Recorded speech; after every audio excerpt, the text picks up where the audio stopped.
What is going on, ladies and gentlemen? We are back, and today we're doing a special video, something that's near and dear to my heart, the 90s. I grew up in the 90s, and my God, what a different time it was compared to 2024.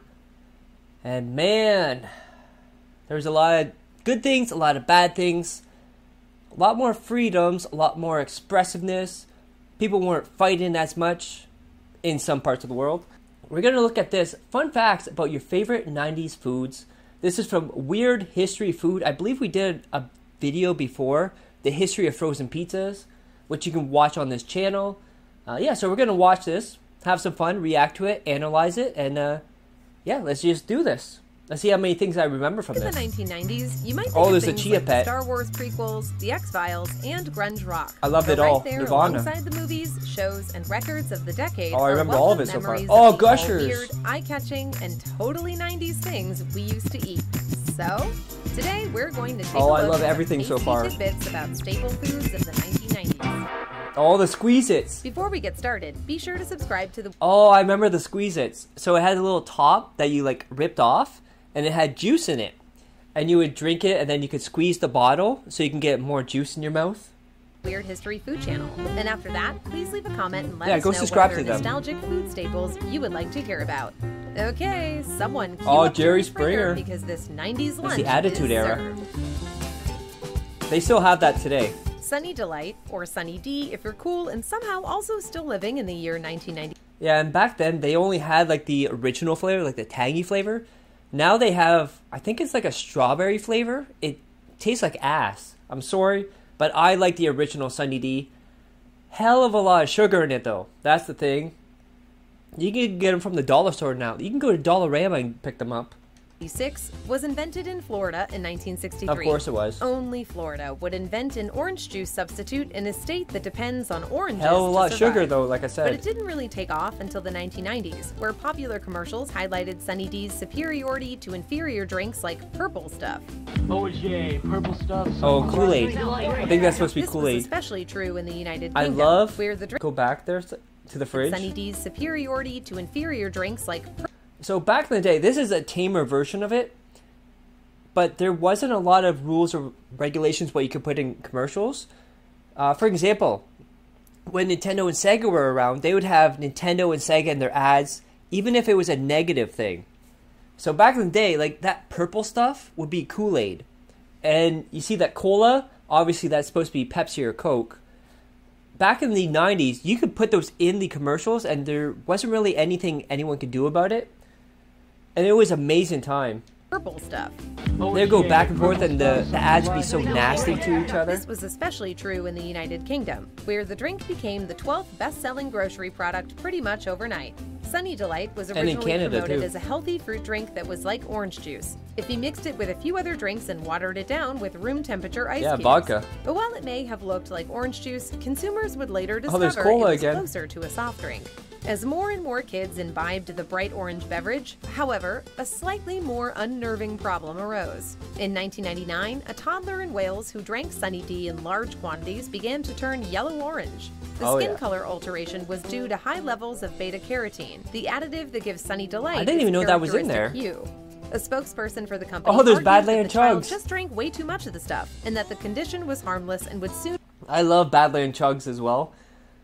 I saw it. I think I have a video on this channel where I reacted to him.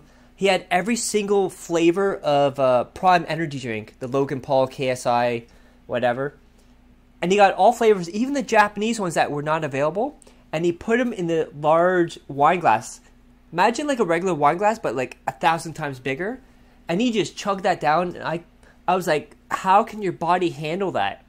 Because here in Canada, a lot of the Prime Energy drinks got recalled because they had too many things that were over regulations.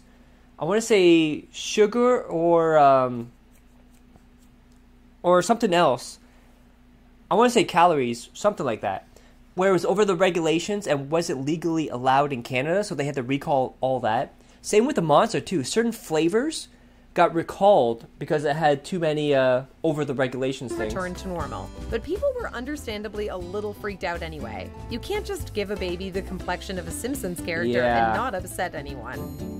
I wonder if there was a lawsuit for that. Oh, SpaghettiOs!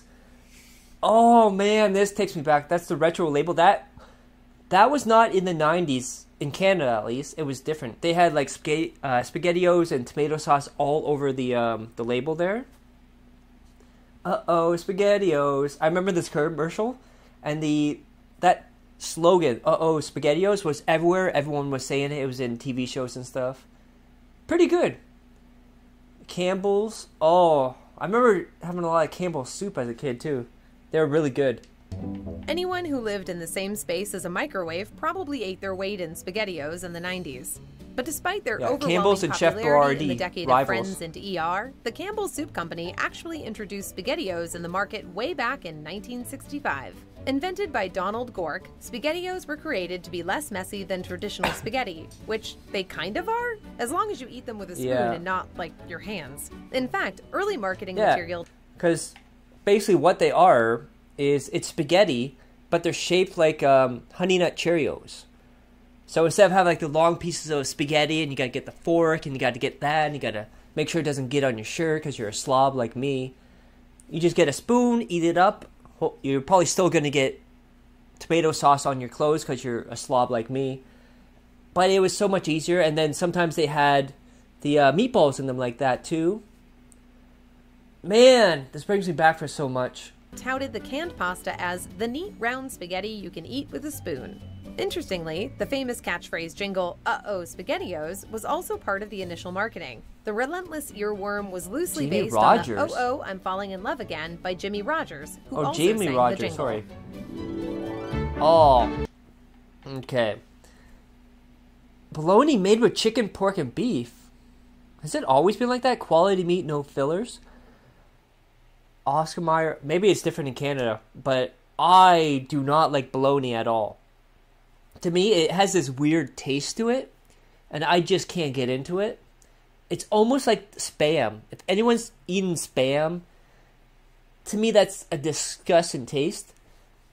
So made with chicken, pork, and beef. So isn't that the same thing they do with hot dogs?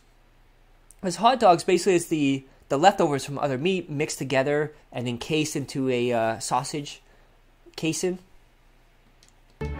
Bologna, which is not spelled anything close to how it's pronounced because the world Bologna is a cruel place, was a lunchtime staple for every kid who ever ate lunch out of a paper bag with their name written on Luckily, it. my But the parents mystery loved meat me and gave me actually traces real its meat. origins back to Italy, where it is intricately Of linked course, to Italy. the traditional Italian sausage called mortadella. Mortadella originated in Bologna, Italy, and its ingredients aren't a mystery. It's made of pork. I'm gonna lose my mind if this. Oh, nice freeze frame. If this is like a hot dog thing where it's just like, oh, whatever meat's left, let's just put it together. Like many other types of cured meats, it was popular by the Middle Ages, and during the 17th century, counterfeit versions appeared. As a result, making... Oh my god, there's counterfeit bologna. Someone is making counterfeit bologna. That is mind-blowing. Mortadella was officially tasked to a guild associated with the meat, and they were super serious about it. Anyone else that tried to make mortadella could reportedly be issued a fine or even stretched on the rack. They had the mortadella right next mob to a nice going strip on. Of mortadella. Bologna is similar to mortadella, but it's made of chicken, pork, beef, or other animal products. Oh, According other. To some, Italian immigrants. Other. I like how they put other, because it's like again, I keep going back to this hot dogs with the mystery meat. Sometimes, they did studies too where some of that hot dog is like rat and like other insects and stuff too. Brought bologna to the U.S., while others claim it has German influences. But that I may can be see the due German to the influence. popularization of the lunch meat by Oscar Mayer, who had that catchy jingle about their bologna having a I remember first their and Oscar second Mayer name. Wienermobile. My bologna has a first name. It's O-S-C-A-R. Oscar Mayer, who was a real guy, arrived in the U.S. with his German family when he was a teenager. Alongside his brother, he sold bologna at a meat shop in Damn, look how Chicago during old the that early is. 20th century. Because bologna was more affordable than other cured meat, it was especially popular during the Great Depression. Thanks to the invention of sliced bread in 1928, a bologna sandwich... Yeah, and that's the other thing too. So during wartime, they do certain things that they had too much of, and they would market it as, oh, it's a great thing to eat, you have to have it, it's part of the daily diet or whatever.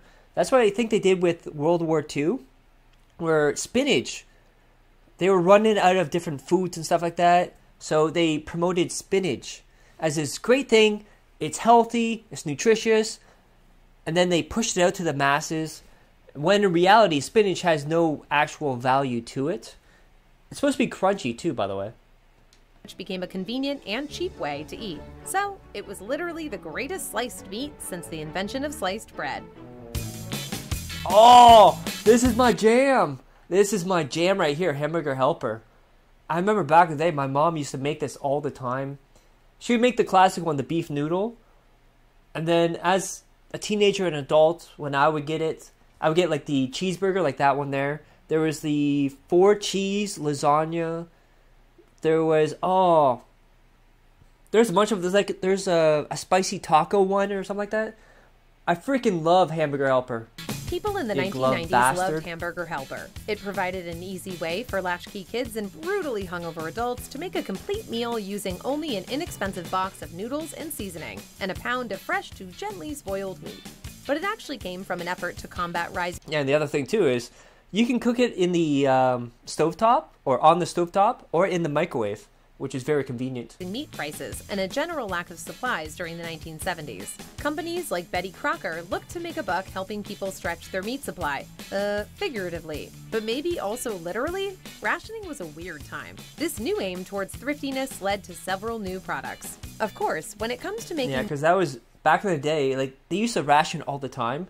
I think it was when Ronald Reagan was president. They had restrictions on cheese.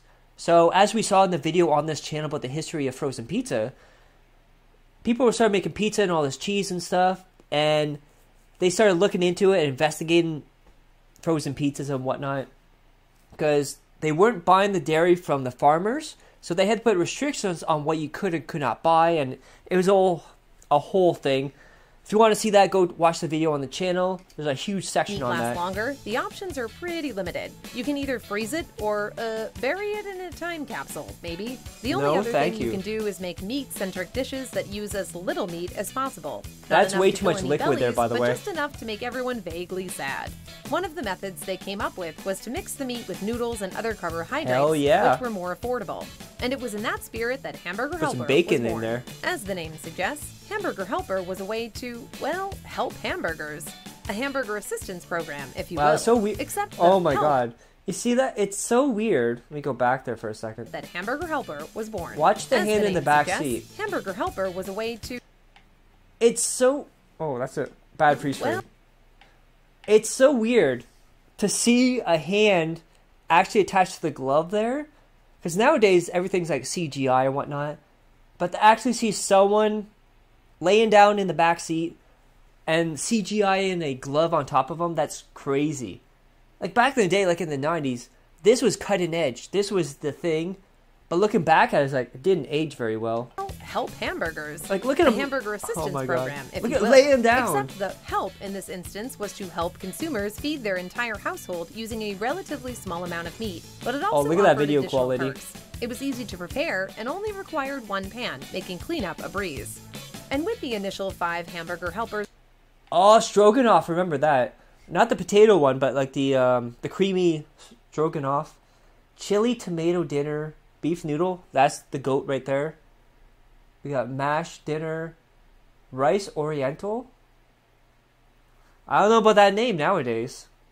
1 skillet needed. Or 1 skillet method. But yeah, there was another one.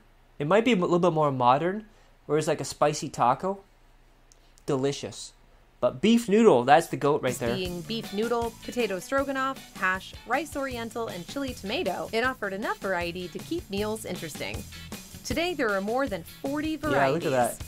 Look at that. Beef pasta, oh, I love that one too. Lasagna is really, really good. Stroganoff, that's the one I was talking about right there. Beef pasta. Yeah. Cheeseburger, macaroni. And how much more help can you really ask for? Oh, there it is. I just saw it. Rice oriental and chili tomato. It's a crunchy taco, I believe. To keep meals interesting. Today there are more than 40 varieties. And how... See, right at the top right, you got crunchy taco. Double cheeseburger macaroni. Damn. Yeah, that crunchy taco, that is really good too. How much more help can you really ask for? Molten chocolate cake. I've never had this molten before. chocolate cake in the 1990s, that's because you didn't visit enough themed restaurants. A dessert menu staple of chain restaurants. I think with they at have least it at one like airport KFC or location, something right the now. The chocolate cake with a saucy inside was first created looks by delicious, chef though. Jean-Georges von Grichten in 1987. Of course you would have that and name. even then, it was only created by dumb luck.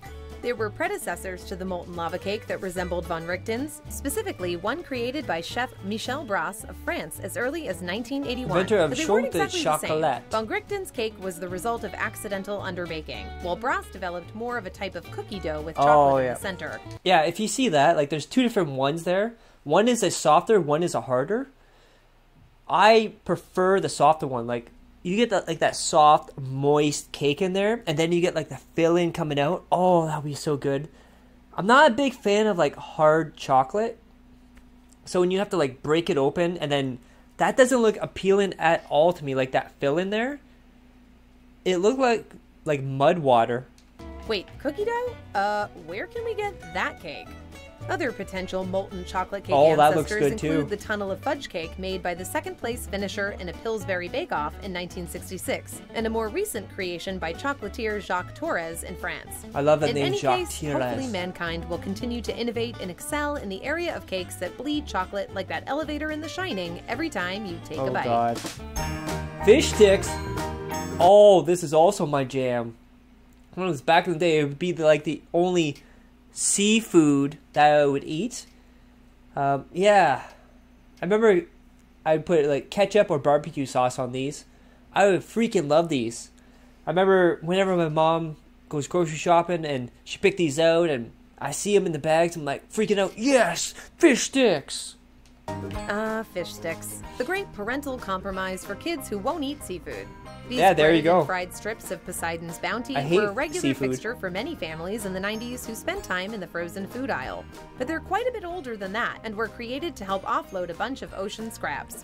Historian Paul Josephson, who is apparently completely unconcerned with protecting Oh anyone's my God, look at that tie. Look at that shirt.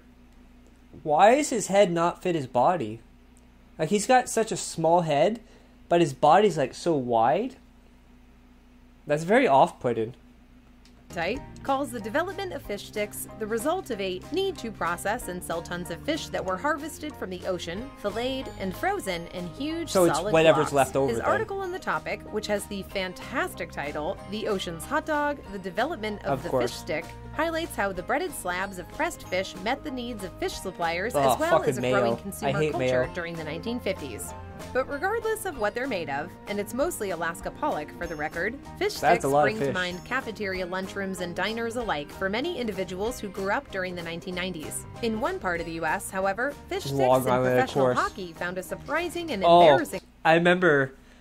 I don't know what they're gonna say here because I haven't seen this video, but growing up, I was a huge hockey fan because I'm Canadian, and I would watch the New York Islanders, and one of their jerseys was a fisherman, and everyone would say, "Oh, that's Long John Silver," or whatever the hell his name was, but they would joke that it's the fish stick jersey. Connection during the same decade. The New York Islanders hockey team introduced a new mascot in the mid-90s that bore a striking resemblance to the Gorton's fisherman.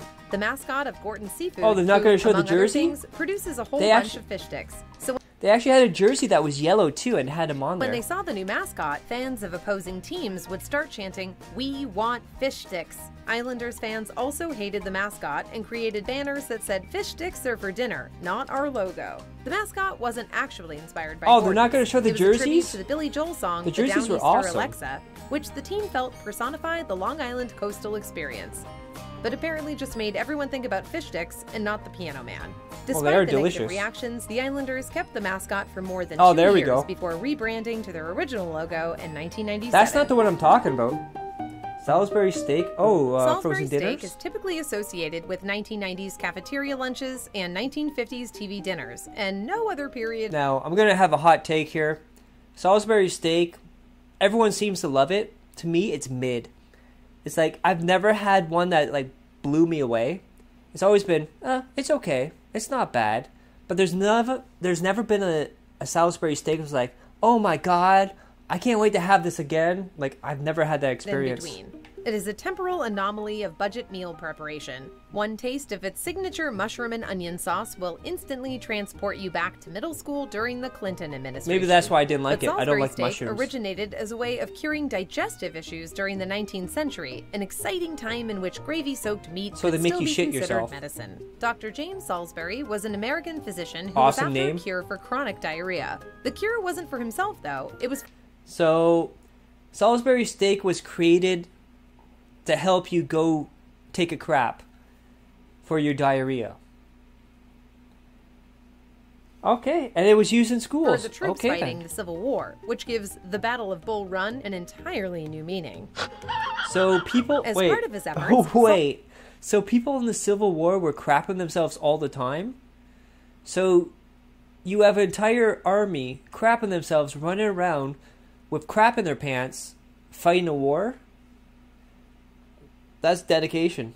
Salisbury developed a diet of broiled meat and clear liquids, but devoid of fruits, vegetables, and acidic additives. He found the diet reduced bloating and diarrhea in test subjects, and again later when he distributed it amongst members of the military. Salisbury didn't serve his ground beef plain, but rather covered in butter, salt, pepper, and gravy. After Yeah, all, that'll the do man it was for a doctor. making you He go to the even bathroom. published a book on his diet and attracted some fairly dedicated followers, sort of like a 19th century Dr. Atkins. The dish was a staple for the military well into the 20th century, but according to reports, in the cookbook of the United States Navy of 1904, it was listed as hamburger steak. This name was later considered too German-sounding, so it was renamed after the Hamburger diarrhea steak? chef PhD himself, James Salisbury. Stuffed crust pizza. Oh my god. So this is a hit or miss depending on what it is. So if it's cheese, it's a hit. Now I see Pizza Hut on there. They went crazy with their stuffed crust. So they had stuffed crust cheese, stuffed crust hot dogs, stuffed crust meatballs, stuffed crust peppers. They did a whole bunch of stuff. By the way, the stuffed crust hot dogs, absolutely disgusting. Pizza Hut changed the world forever in 1995 with the introduction of the stuffed crust pizza. I freaking The Hut love was already Pizza a Hut 90s pizza, staple by the at way. that point, thanks Well, to back in the tie-ins day. with the Teenage Back in Mutant the Ninja Turtles and 90s. the Uncanny X-Men. But jamming their crusts full of delicious melted cheese made it a destination for adults as well. Unless you believe Yeah, and that's another thing too. So back in the day, you go to, let's say, Burger King, you go to Pizza Hut, you go to McDonald's, they had X-Men toys and Batman toys, they had Spider-Man, they had Simpsons, they had all these cool stuff. Now you go to McDonald's like, oh, you want a book? Oh, you want this Crash Team Racing toy? Oh, yeah, sure, cool. Let me read this book, because that's what kids want. Or you get the Crash Team Racing one, and you get a digital card that you can play online. Like, I want something physical. Just, it's not the same. Makes me sad.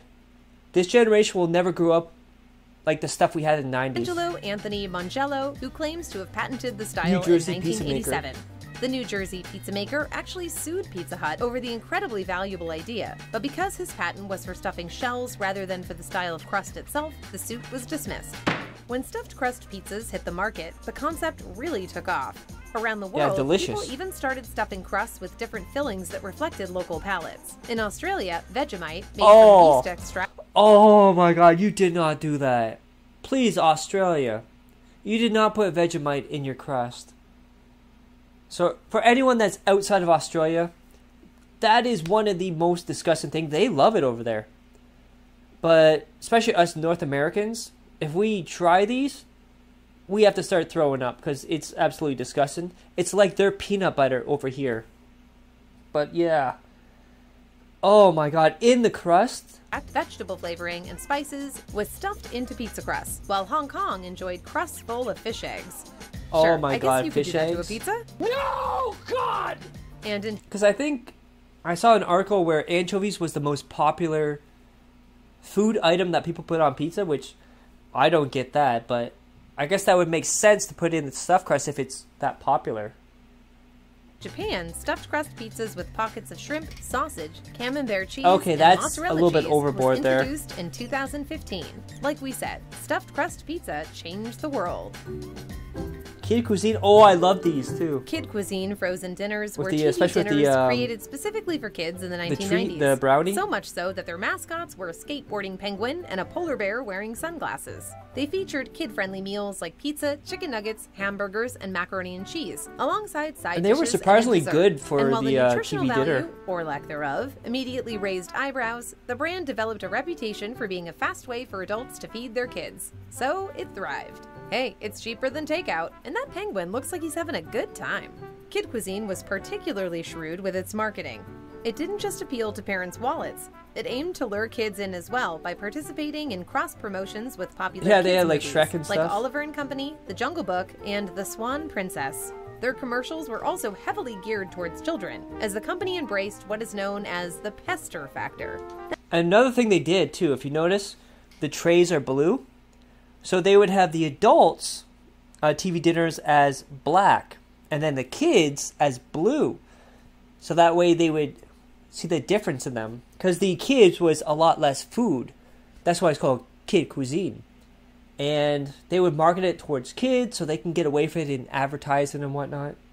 That's essentially the likelihood that a kid will annoy their parents to death if the kids don't buy them whatever cool thing they saw. Yeah, that in a gets commercial. annoying as hell. Kid cuisine is still around and still includes foods like chicken nuggets, corn dogs, macaroni, Chicken french nuggies. fries, and brownies with sprinkles, in the company's continued effort to make mealtime Yeah, so when I got those back in the day, yeah, I just ate the sprinkles. I didn't care about that. fun. It's unclear whether they still have that pester factor, but that penguin probably has a TikTok. So what do you think? Which of these I staple loved 90s it. foods were your favorite? Probably the SpaghettiOs. What else we got here? Whatever happened to Surge? The 90s most extreme soda? I think they're still around, but not very popular. Zima was popular in the 90s until people tasted it. Zima flops. Refreshing citrus beverage? I don't even remember that. Limited release. I remember, what was it? There was a drink that had like little sugar bubbles in it. And then you drink it and you eat the bubbles and stuff. I can't remember what it is. But I'll figure it out later. Maybe we'll do another one of these because this was a lot of fun. I love giving my experience with all these items and whatnot. But yeah, if you guys like that, click that like, share the video, leave a comment below, hit subscribe. And as always, hope you're all safe, healthy, and happy. Love each and every one of you. Peace and love.